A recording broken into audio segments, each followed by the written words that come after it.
Another thing that's great about Ron, he's been married forever to his high school sweetheart that he literally stalked. And they have, a famous daughter. And so it's kind of that's bodes well for good old Opie, who we love. But yes, I just am finishing up Doris Kearns Goodwin's amazing, epic journey, Team of Rivals, into Lincoln's cabinet. Wow, wow, wow. If anybody wants to learn how to be a great leader, this is the book to read, because he keeps his enemies closer than his friends. And he does it forever, and he does it eloquently. And you sit there going, how could someone keep Salmon Chase in? He throws him out, and then he brings him back into the courts. I mean, it's just amazing. And for someone who, the way he grew up, to be so well-read and to be so willing to work with people who are difficult in one of the most difficult times of our history. He walked into the presidency day one, and I didn't realize how it was so day one that the war really had started. And so I'm getting close to the end, obviously, of his life, which will end his cabinet.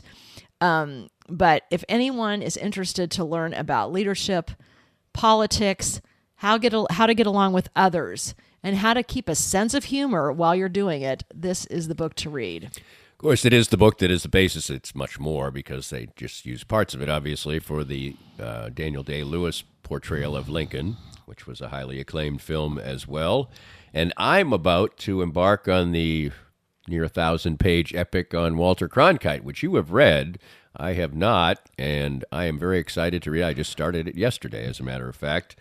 And it's written by a man named Brinkley, not David Brinkley, and he's not related to David Brinkley, but he's written many, many biographies that have been highly acclaimed, and this was written in 2012, and I'm very excited. It's a part of Walter Cronkite is a part of many of our lives, obviously, and was the most trusted man in America, they said, but this, I know, will reveal more about him. But I've said this before, when I was a boy, my favorite show on television was the CBS Evening News with Walter Cronkite. So I am very excited to read this particular What's fun book. about it is it doesn't, it dips into his actual personal life, and he actually had one, and who his crushes were when he got an older life. That's fun. I'm going to keep that in suspense. But even all his carousing while he was living in Kansas City. Quite interesting guy. Not exactly everything you saw on the evening news. I'm very excited to read that. I'm very excited to continue with more of Reconcilable Differences. We are here today, one day after a birthday that could have gone wrong in a million ways, but maybe other people would have had more problems with the roller coaster ride that was my birthday, but not us.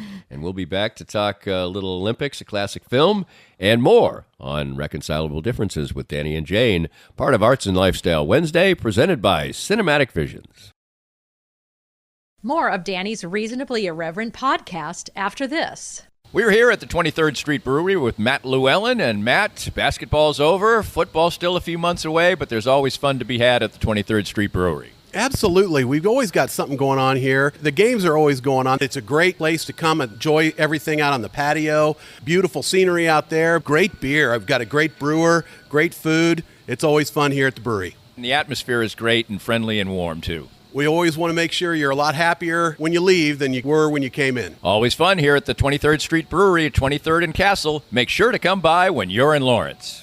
Always great to catch up with Dr. Brad Whittle of Advanced Sports and Family Chiropractic and Acupuncture. Everybody wants to make every year a great one, mentally and physically, and certainly ASFCA can help in that regard. Chiropractic, acupuncture, physiotherapies, we're going to address the body and the mind to keep you in great shape. With winter moving into spring, we don't want to have the opportunity to get hurt or to be slow and not do what we used to do, right? Absolutely right, and you can do that in a variety of ways. We can. We love looking at the body and how it moves, looking at the posture and how it holds us to be strong, to be safe, and really to help us do those things we love to do. The wide variety and range of services you can get helps in that regard at Advanced Sports and Family Chiropractic and Acupuncture. 7 locations all around the Kansas City area. Find the one that's most convenient for you And for more information, visit asfca.com/Danny. That's asfca.com/Danny. If you'd like to join these and other fine sponsors and market your business on Kansas City's #1 rated podcast, contact us at Danny@DannyKlinkscale.com. Look forward to working with you. Welcome back, and we engage in a lot of classic film watching, and Jane's really been watching a lot of movies recently while I've been a little more busy early in the evening. You know, the Royals are good, so we have to, don't have to, but I enjoy watching the Royals, and I sort of have to watch the Royals too, so a lot of times I'll be cleaning the dishes, doing the Royals, Jane will be watching an old movie, maybe I'll watch the conclusion, maybe I'll watch more than that. And recently, I thought it was not important, but just a good tip to bring up one of the classic movies of all time that we saw. And it's a movie that maybe people wouldn't want to head in the direction of because it's the 1930 version of All Quiet on the Western Front, which is not a silent movie, even though it was made in 1930. It is a sound movie. It was directed by Louis Milestone, and Lou Ayres is probably the only familiar name, if you're even familiar with Lou Ayres, that's in it.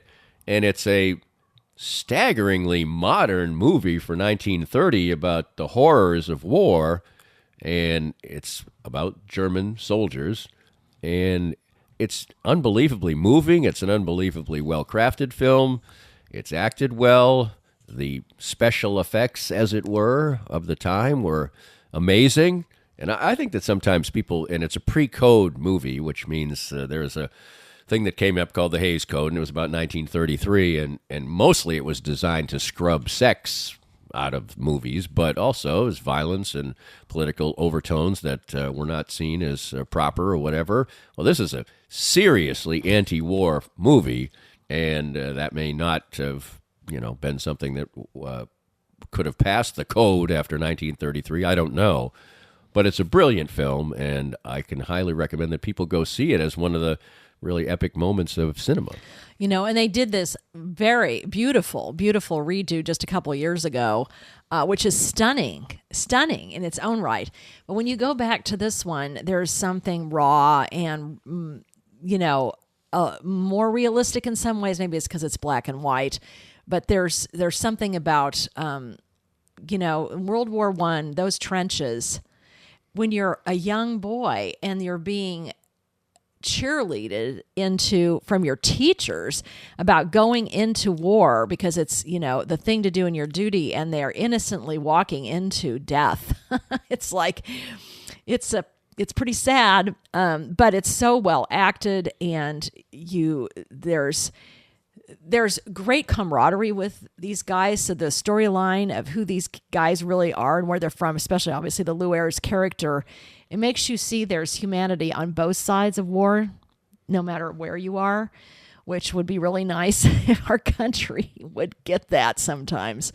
But it's truly epic and beautiful. It's considered among the top 100 movies by the American Film Institute. It was the first winner of the Outstanding Production, or basically Best Picture and Best Director, in 1930. There was a silent version of it that was made in 1922, and of course there was a movie a couple of years ago that was outstandingly done as well. But this is certainly worth visiting if you've seen the modern one, or if you haven't seen any of them. It's a fantastic film, and we like to recommend things that are maybe a little off the beaten path. That's what the introduction to this podcast says, voiced by somebody you might know by listening to this. Yes. And anyway, there's a good recommendation for you. And I'm sure in some way, shape, or form, you are soaking up some of the Olympics. Well, we have gotten into it a little bit more because certainly my favorite part of the Olympics is the basic athletics, as it once was called, which is track and field. And we've seen some unbelievably great stuff, but last night we had a couple of super enjoyable things. Well, the 200 was really cool on the women's side, won by the big star, but the 1500 was an unexpected American delight, and we like the Olympics, whether somebody from Borneo or whoever wins, but when it's the United States, it's kind of cool too. And going into this race, the 1500, you don't know the backstories as much about these track and field stories because track and field in the United States isn't as big as it is around the world, certainly. Well, this big rivalry between the British middle distance runner Josh Kerr, who was actually the slight favorite, and his big rival was Jacob Ingebrigtsen from Norway, who somehow decided that he was going to cast himself as the villain in this piece and just said, well, Kerr's a clown, he won't race me, I'm the best, and this race is going to be a walkover, you're all done. Well, instead, neither one of those guys won, and American Cole Hocker came from nowhere to win the race, and it was really cool. Oh my God, I love the feistiness of this whole process, but their technique and how they think. How can I, when's the right time for me to take off and try to win this thing? And do I have enough energy left to win the race? And so that's what made this American win so great. And Kerr came in as silver from the Great Britain, and I forget the guy from Ingebrigtsen. He didn't even medal. He didn't medal, but the bronze is another American. Another American, right. So that was it was like, you felt like going, when you're a kid, the guy from Norway, he deserved every bit not to win, because if you get that cocky, just be quiet. If you're at that level, just be quiet and do your work. And he basically said, I'm going out first, I'm going to lead the whole race, and I'm going to win. And he faded away at the end. Just take a look at his face at the end. And that's all you need to see. And he certainly got his comeuppance, and it was a really cool story, and two great American stories. And one of the most must-watch events, so we can tee this up, is going to be on Thursday, because we've already seen a couple of these runners, the reigning Olympic champion and world record holder Sydney McLaughlin-Levrone. She is the world record holder and the best at the 400 hurdles, and the best by far, the best of all time. But she will be going head-to-head with, from the Netherlands, Femke Bol, and we've already seen her perform an unbelievable feat in the mixed 4x400, no hurdles in that one, and she just dragged the Netherlands from 30 yards behind to win in a breeze. And I know, and she was like, "Oh, I'm on to this." And she just a jog for her. And then she just blistered down the stretch. So that's going to be a cool thing. That's on Thursday, and that'll be great fun. And that's part of what makes, when we watch these events, you like to sort of, because there's 8 or 9 lanes, they go through the whole story, so you get a nice 5-minute buildup or whatever. And interspersed with some field events. And with there are a lot of big uns out there, male and female. Yes. You got to be big. Toss a ball, you got to be big. So that was, they sort of interject that in there, and then you get the winners, and there's great stories there too. So the Olympics produces great stories. Certainly there's a lot of things behind the scenes and everything else that aren't the most appealing about the Olympics, but and maybe that's the same as our election process here in America as well. But it's important, and it's especially important, once upon a time, I think it might have been Lyndon Johnson or somebody very famous said all politics are local. And local politics are the way that you can really probably make even more of an impact than otherwise, because, for instance, yesterday was primary day, and not that many people vote in primaries. So your vote means more. And interestingly enough, when you're going to vote in a primary, and we only had a couple races that we had, and this is not political. We just voted. We urge you to vote however you feel. And, you can feel far more responsible if you went and voted than if you pretended you voted and got lazy that day and then complain or whatever. But in a primary, you have to declare one way or the other. So Jane actually was a Republican yesterday, and I was a Democrat. But that's just, something that you have to declare in order to primary. And in fact, you can go online afterwards, which I am going to do today, and just go back to being an independent, which we basically both are.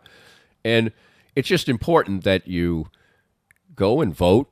And if you have something passionate that you feel, but I voted for 2 races because that's what I know. That's all I know about. I don't vote in anything that I don't have good knowledge of, and it's just important to make your voice be heard. That's absolutely. All. Sorry, I'm having coughing, but absolutely go vote in everything you can vote in, because it does matter. It really does matter in these local elections.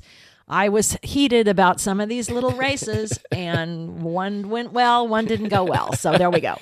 And I will say this, going through the process, and we're here in Shawnee, and we voted I think it's a church. It's a school or church? It's a church, yeah.